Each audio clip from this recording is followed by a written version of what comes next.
All right, let's just jump right into this explainer by tackling a pretty famous myth. For years, there's been this running joke or, a misconception that politician Al Gore somehow invented the internet. And look, while he was definitely a major early champion for it, if we want to find the true origin of our modern hyperconnected world, we actually have to look in a completely different direction. We literally have the United States military to thank for it. It sounds totally crazy, but you can essentially thank the US government for Tinder. Well, actually not just Tinder, but basically every app sitting on your smartphone right now. It's a perfect example of how the absolute highest stakes of global defense and military strategy accidentally pave the way for the everyday consumer tools we literally can't live without. So if it wasn't a politician, who actually invented the internet? We really need to shift our focus away from politics and look at the genuine pioneers, the researchers and hackers who built the foundation of the web, and the highly classified military environment that made the whole shebang possible. To really understand this, we have to jump back in time. Section 1, Cold War and Sputnik. Let's head to 1957. We're dropping right into the intense paranoia and high-stakes thriller of the Cold War. The United States and the Soviet Union were about 10 years into this massive ideological standoff, and the ultimate battleground was technological superiority. Americans largely felt pretty confident they had the upper hand. That is, until the sheer shock value of the Soviets launching the Sputnik 1 satellite. It was a massive wake-up call that completely shattered the American sense of technological dominance. So the military is panicking. They needed a rapid, robust solution to counter the Soviet threat. Which brings us to the creation of ARPA. In response to Sputnik, the military established the Advanced Research Projects Agency. Its one and only mission: develop new military technology and, quite simply, put America back on top. Now here is the absolute crucial point. The internet was fundamentally born out of the terrifying need to survive a nuclear holocaust. The US military was deeply worried that a nuclear first strike from the Soviets might completely wipe out their communication system. If that happened, the US would be entirely unable to respond. So the goal was to create a protected emergency communication system.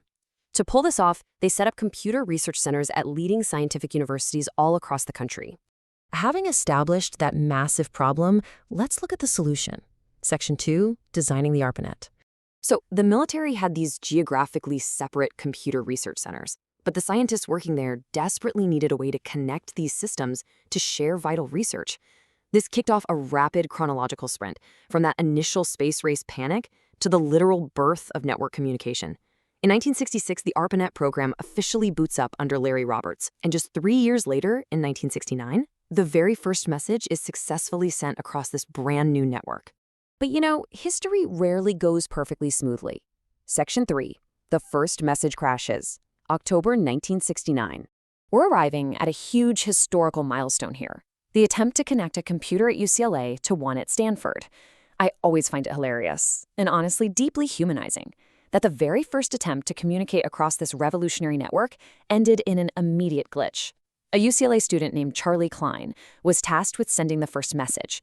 He starts typing the word login. He types an L, then he types an O, and before he can even hit the G, the entire system just completely crashes. But despite that epic initial crash, the technology rallied. In 1970, the Network Control Program was released, and that fueled rapid, steady expansion. ARPANET grew from 10 smaller computer networks, or nodes, in December 1970 to 15 nodes just 4 months later. By 1972, there were 19 nodes successfully linked together. The physical network was definitely growing, but there was a major hurdle ahead. Section 4, finding a common language. Even with 19 nodes connected, the scientists hit a massive philosophical and technical wall, and honestly, the network still wasn't being used all that much. You see, connecting the physical computers isn't enough if they can't actually understand each other. This was the Babel problem. Each host computer essentially spoke a completely different language, and most users only knew the language of their own specific host. ARPANET desperately needed a way to make the computers talk seamlessly, which led to the formation of the Network Working Group to figure it out. Once the communication started to smooth out, human nature just totally took over. It's absolutely fascinating that in late 1971, the first user-to-user email was sent, and mailing lists spread across the network like wildfire. By 1973, email had completely taken over, making up a massive 75% of all traffic on the ARPANET. People just really wanted to talk to each other. But there was a new problem on the horizon. Other networks were being built around the world, but they had absolutely no way to talk to ARPANET. So, in 1974, Robert Kahn and Vint Cerf presented a brilliant solution, TCP/IP. Think of it as a digital handshake that seamlessly introduces distant global computers to each other. This exact protocol is a real game changer. It's what makes today's internet possible. We have the universal language, but we need one final piece, Section 5, building the modern web. To hand this powerful military tool over to everyday civilians, it took decades of refinement. The internet of 1974 still wasn't something just anyone could boot up and use. We jump from the first email in 71 to the TCP/IP handshake in 74, culminating in 1989. That's the year Tim Berners-Lee creates the World Wide Web. That specific creation is what finally transformed this complex, military-born network into something accessible that anyone could navigate. So while Al Gore may have heavily promoted awareness of the internet much later on, its true invention came long before his political career. The real credit belongs to the pioneering researchers and hackers who looked at a doomsday military defense system and realized that computer networks could do so much more than launch a nuclear counterstrike. They looked at it and saw a tool for global human connection. And that's what you should truly take away from this explainer. The incredible defense-driven history of the internet makes you look at the modern world a little differently, doesn't it? It leaves us with a fascinating question to ponder.